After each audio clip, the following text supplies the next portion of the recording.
Good morning, my name is FelipeBravo. I am currently on my second practicum from my university. I'm a student teacher. I have been a great viewer from the Tech Talks since 3 years ago, and I have noticed that there are not many experiences or Tech Talks about student teachers, like how they behave, how they react, how they manage all the things that you find in the practicum.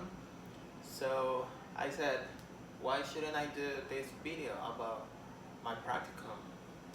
Last semester I had my first practicum and I did it with 10th grade students, and I kind of failed my practicum in my innovation plan because my cooperator teacher kind of made me do what she wanted to do.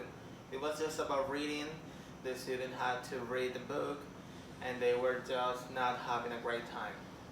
So in my second practicum I say, wait, I'm gonna do what I'm gonna do based on the observation that I got from the students. So I spent like 2 weeks making the observation in the school, and I noticed that the students are almost all the time with their phones, chatting, WhatsApping, sending messages. And I said, well, first of all, the school had a policy with about no phones allowed in the school, and second, they're in class, they're studying, they must pay attention to the teacher explanation, to the teacher class. And I say, do they know? I think, and I thought, do they have the knowledge? Do they have the risks? They know the risks about being all the time sending messages, WhatsApping, Facebook, being in the social media. Do they know about cyber crimes? Cyber crimes, that's the answer. So I focus my innovation plan on cyber crimes. There are plenty of cyber crimes, and I have a limited amount of time to make this innovation plan. So I said, let's focus on cyberbullying and grooming. Cyberbullying is bullying a person, or it comes from a student to a student, or a group of student to a student. Bullying is a kind of harassment to someone else. And grooming is like asking for photos, and then eventually the cyber criminal will blackmail you if you don't pay, send more pictures, or accept to do something else. So my innovation plan was making 8 interventions with 2 workshops about these two cyber crimes.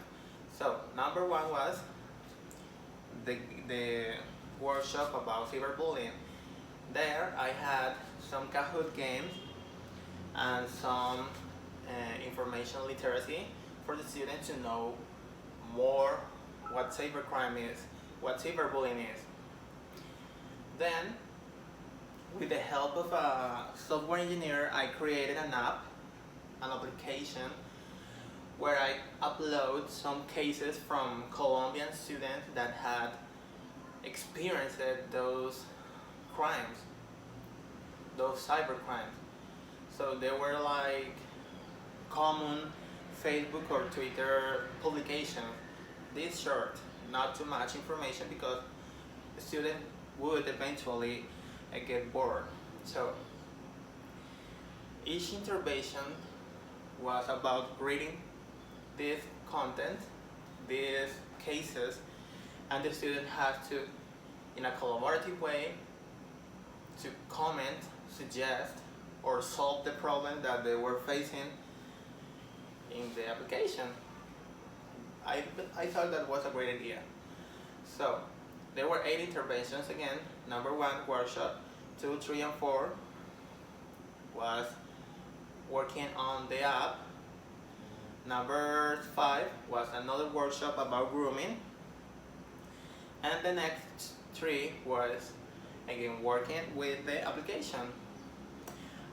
They were all the time working in groups in a collaborative way, and at the end the students create by themselves an infographic about the whole information they got from the interventions, and they posted this intervention, this infographic in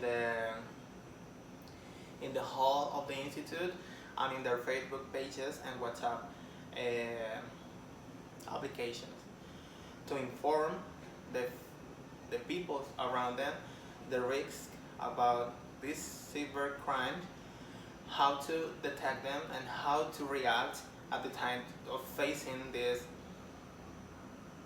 issues. Okay? From this innovation plan, I had 2 important materials working with me. That was a document from Spain called El uso educativo para las TIC. From this paper, I got the information that I worked with them in the workshops, and the second one was the Digital Competence Framework 2.0 that is currently evolving.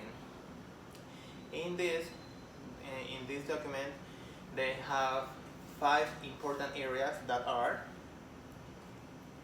number 1, information and data literacy, communication and collaboration. Number 2, number 3, digital content creation. Number 4, safety. Number 5, problem solving. Yeah. As you could see, the names of the areas of these digital competences, I believe that I work with all of them. With information and data literacy was when I worked with the workshop, because they got information, they acquired the information about these cyber crimes. Yeah. Number 2 was communication and collaboration. Communication and collaboration because they had to first of all talk to each other in order to come up with a common suggestion or solving problem from the cases that they found in the application. Number 3 was digital content creation. This digital content creation was the final result, was the final creation of the student that was digital at the beginning, and in addition they posted in the hall of their school.